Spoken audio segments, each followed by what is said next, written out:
वेद माता गायत्री, भगवती माँ महालक्ष्मी एवं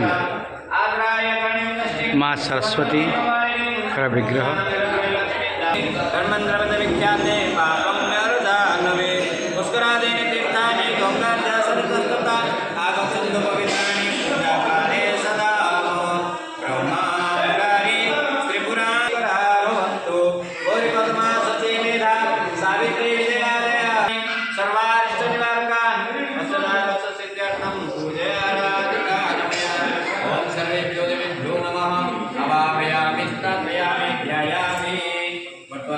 समस्त भगवान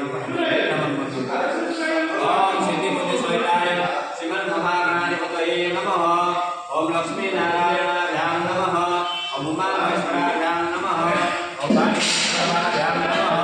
ओम सती बंदराभ्यां नमः। ओम माता पितृचरण कमलेभ्यो नमः। ओम कुलदेवताभ्यो नमः। ओम इष्टदेवताभ्यो नमः। ओम ग्रामदेवताभ्यो नमः। ओम स्थानदेवताभ्यो नमः। ओम वास्तुदेवताभ्यो नमः। ओम सर्वेभ्यो देवेभ्यो नमः। ओम सर्वेभ्यो ब्राह्मणेभ्यो नमः। ओम सर्वेभ्यो तीर्थेभ्यो नमः। ओम एकैकमतदानस्य गायत्रीदेवी नमः। ओम पुष्यं